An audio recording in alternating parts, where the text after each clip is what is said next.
Good morning, good morning, good morning, good morning, good morning. Kumusta po tayo mga kaibigan?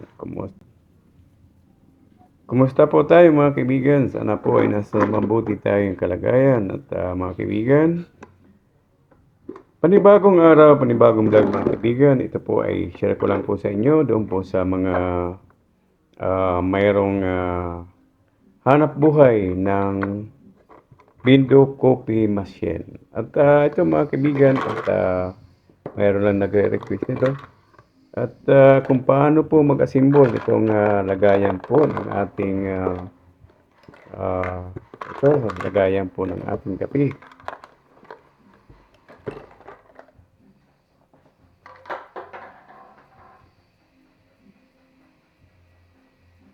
At mga kaibigan, dahil sa tagal-tagal na rin ng aking Bindo Coffee Machine ay alam na natin kung ano ang mga dapat natin gawin o para alam na natin ang hindi natin dapat gawin o tamang gawin para sa ating maliit na hanap buhay.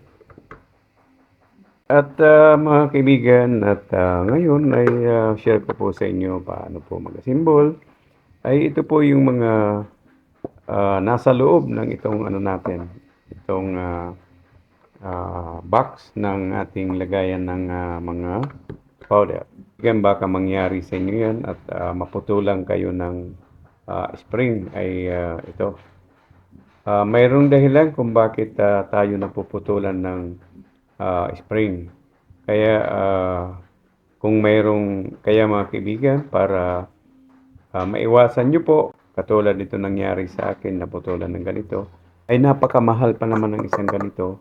Sa isang set nito ay pagkaalam ko ay nasa mahigit 1,000 sa nakita ko po sa Lazada.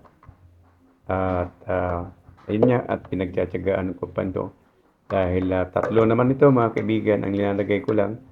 Ay dito sa amin mga kaibigan, ang mabili lang naman talaga ay chocolate, milk chocolate at saka yung 3-in-1. So ito ay papalit-palit lang. At pag tinanggal ko yung nililinis ko ay ito naman ang pinapalit ko. So mga kaibigan, mamaya-maya po ay explain ko po sa inyo kung paano iwasan na hindi po mabali o matanggal o maputol itong ating spray.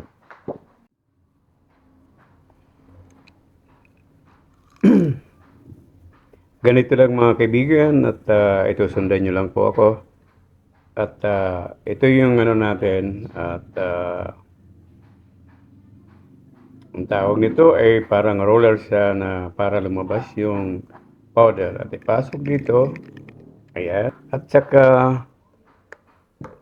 ito po at ito mga kaibigan, mayroong naman dito siya, may gitling.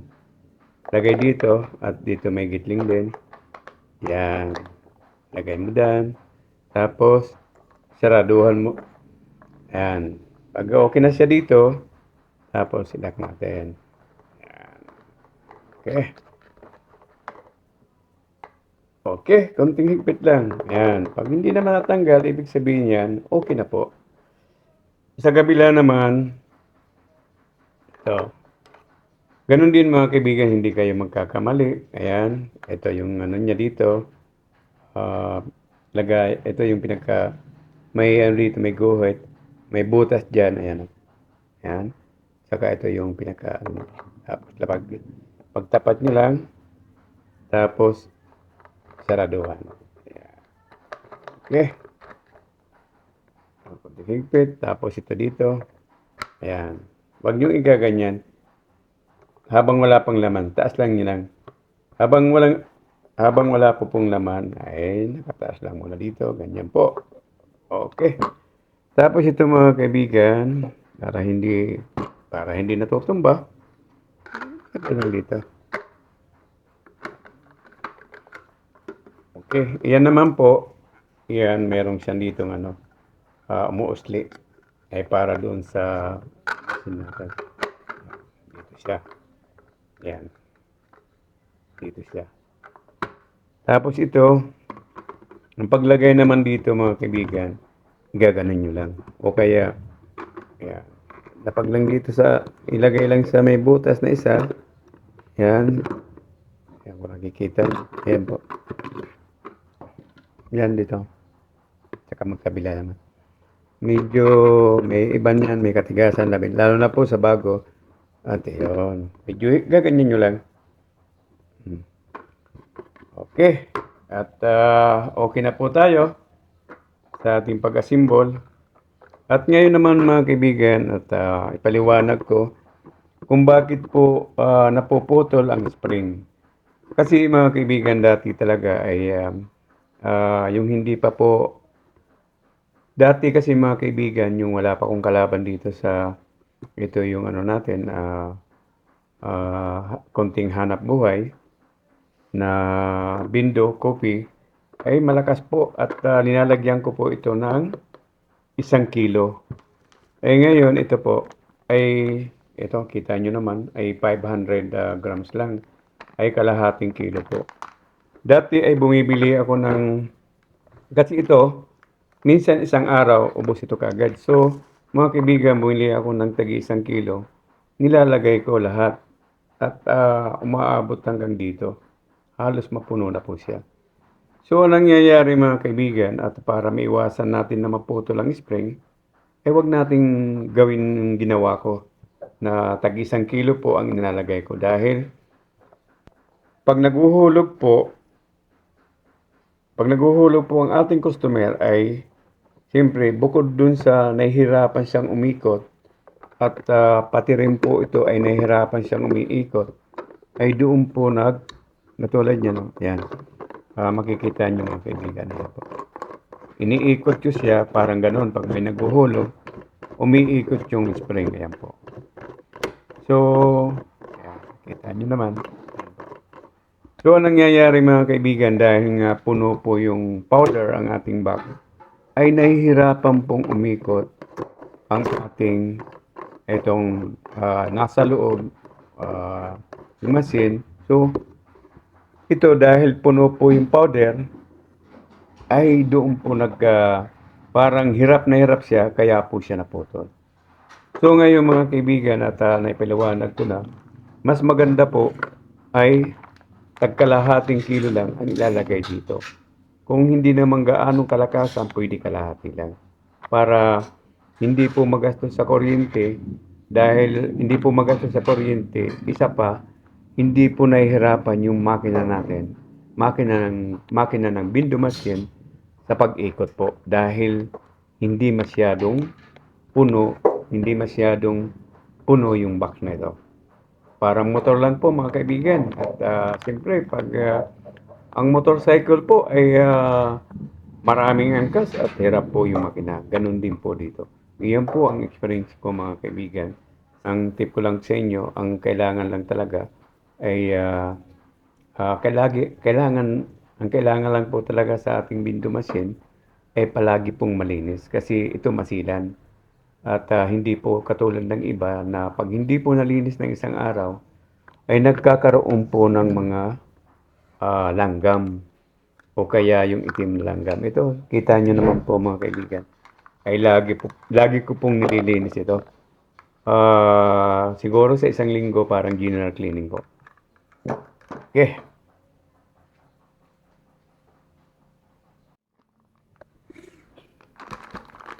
Ngayon mga kaibigan at maglalagay tayo pero kakalahatiin ko lang.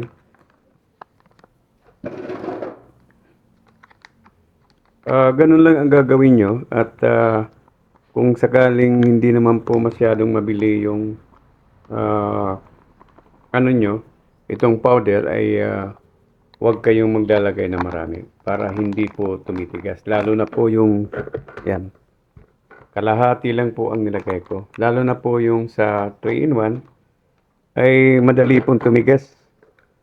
At ilang araw lang, lalo na ngayon taglamig. Ito yung kahapon. Ito yung kahapon ko at sasalin ko dito para malinis siya. Lilinisin ko itong okay. Para po lagi tayong malinis.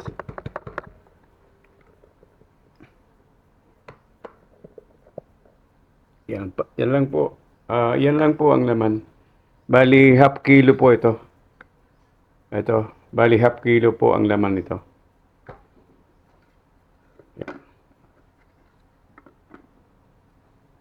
Okay.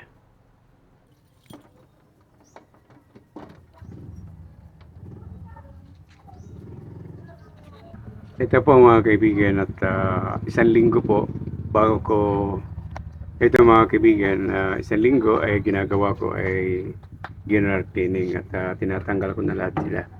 Ayan po at para sigurado tayo na hindi po lalanggamin at kung hindi po sa pag-ano, medyo matagal-tagal na rin itong bindo na ito. Kaya ang naipapayo ko lang sa inyo mga kaibigan na mayroong ganito ay lagi po tayo magdilinis at sa araw-araw pag nagtatanggal tayo ng pera ay dapat linisin yung mga kung meron mga powder na nagkalat kailangan natin alisin para po iwas po sa mga langgam.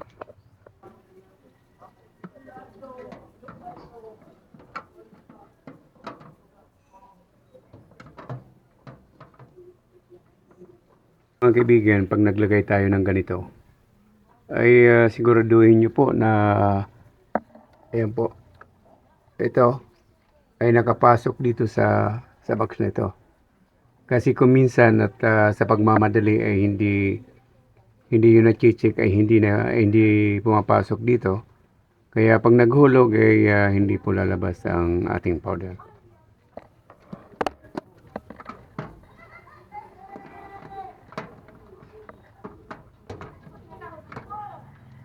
At ako ay mga kaibigan ako po ay kinakapa ako dito. Kaya yung isang ano dito ay hindi ko na po linalagay para yan po ay para pag naglilinis ako ay mayroon tayong bakanting box at doon po natin isasalin.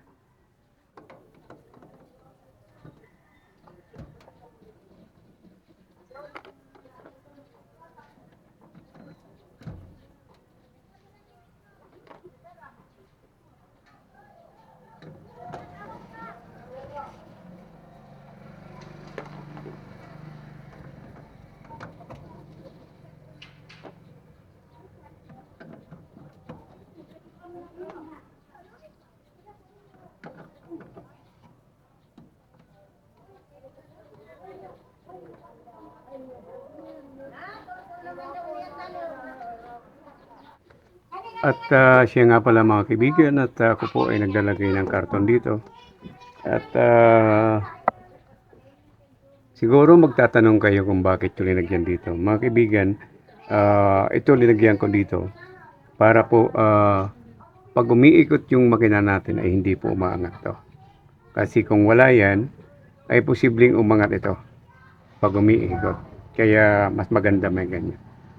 Ayan po mga kaibigan at nakita nyo kung gaano po kalinis at yun lang po at maraming salamat po sa inyong lahat at sana po mayroon kayong na po at mayroon kayong napulot na kalaman dito po sa ating maliit na negosyo dito po sa ating Bindo Coffee Machine at mayroon na po ako marami na po akong na-upload ng ganito at busisihin nyo lang po at pasyalan nyo lang po ang aking mga video. Okay at maraming salamat po sa inyo lahat at lagi po tayo mag-iingat sa lahat ng oras. Ingat. Tabo.